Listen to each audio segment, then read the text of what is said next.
Que a graça e a paz do nosso Senhor Jesus Cristo esteja com você. Hoje eu quero falar de um tema muito importante. Muitos não gostam de refletir sobre ele, mas ele é de suma importância. Eu quero falar sobre a morte para o cristão e para o não cristão. No Salmo 116:15 diz: Preciosa é aos olhos do Senhor a morte dos seus santos. Tem um ditado popular que é verdadeiro, diz assim: para morrer, basta estar vivo. Todos que nascem têm certeza que um dia irão se encontrar com a morte. E este é um tema que deve ser bem refletido. No texto acima diz que a morte dos santos são agradáveis aos olhos de Deus. Por que Deus tem prazer na morte que alguém lhe pertence? A grosso modo, parece que Deus quer que os seus entes queridos sofram, mas não devemos olhar por este âmbito, devemos olhar pelo sentido da eternidade, o ponto de vista da eternidade. Para os cristãos, a morte é chamada de sono ou dormir no Senhor. Veja o que diz em 1 Tessalonicenses 4,15. E pela palavra do Senhor, ainda lhes declaramos o seguinte: nós, os vivos que ficamos até a vinda do Senhor, de modo algum precederemos os que dormem. Veja, está falando dormem. A expressão dormir no Senhor é empregada apenas para os cristãos. Veja os versículos que antecedem esse que nós lemos. Irmãos, não queremos que vocês ignorem a verdade a respeito dos que dormem, para que não fiquem tristes como os demais, que não têm esperança. Pois se cremos que Jesus morreu e ressuscitou, assim também Deus, mediante Jesus, trará na companhia dele os que dormem. Então, mais uma vez, usada a expressão, os que dormem no Senhor, é para aqueles que morreram com Cristo. Este estado é o período que o cristão espera a ressurreição dos mortos. Seu espírito e sua alma estão conscientes no paraíso. Veja o que diz em Lucas 23:43. Em verdade vos digo, em verdade digo que hoje mesmo você estará comigo no paraíso. Essas foram as palavras de Jesus ao ladrão arrependido lá na cruz. No relato pós-morte, Jesus conta a história de Lázaro, que foi para o seio de Abraão, que é uma expressão judaica para o paraíso. Ele afirmou: hoje ainda você estará comigo no paraíso. A morte para os cristãos é um descanso de suas obras. Veja o que diz em Apocalipse 14:13.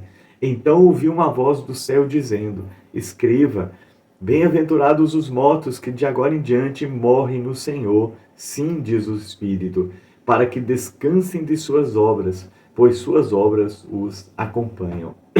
Perdão. Observe que diz aqui, ó, bem-aventurados, mais do que felizes, aqueles que de agora em diante morrem no Senhor, porque eles descansam de suas obras.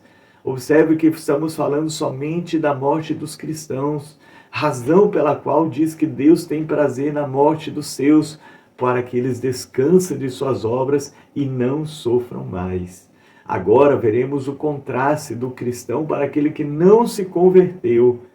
Em Ezequiel 33:11 diz: diga-lhes, tão certo como eu vivo, diz o Senhor Deus, não tenho prazer na morte do ímpio, mas em que o ímpio se converta do seu mau caminho e viva. Convertam-se dos seus maus caminhos. Por que vocês haveriam de morrer?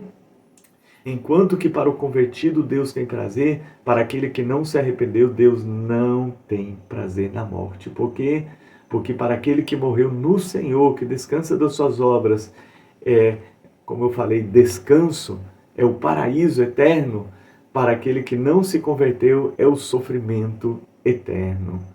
Veja o que a palavra de Deus diz sobre aquele que não se converte. Ele será banido eternamente da presença de Deus, apesar de vivo, né, porque o seu espírito e a sua alma ficam vivos, será banido da presença de Deus.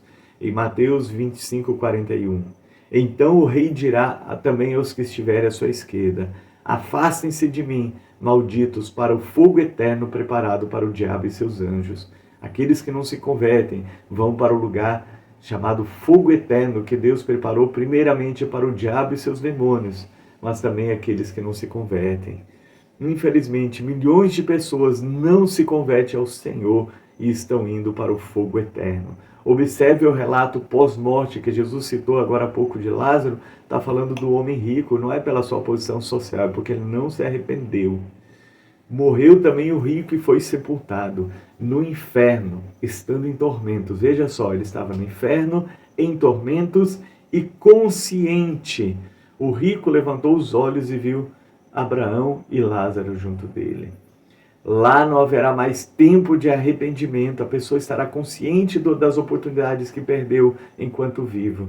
E não adianta rezar, orar pelos mortos, não haverá uma segunda chance, apenas aguarda o juízo final, onde serão lançados no lago de fogo, que arde em fogo e enxofre. Então a morte e o inferno foram lançados no lago de fogo. Esta é a segunda morte, o lago de fogo. E se alguém não foi achado escrito no livro da vida, foi lançado no lago de fogo.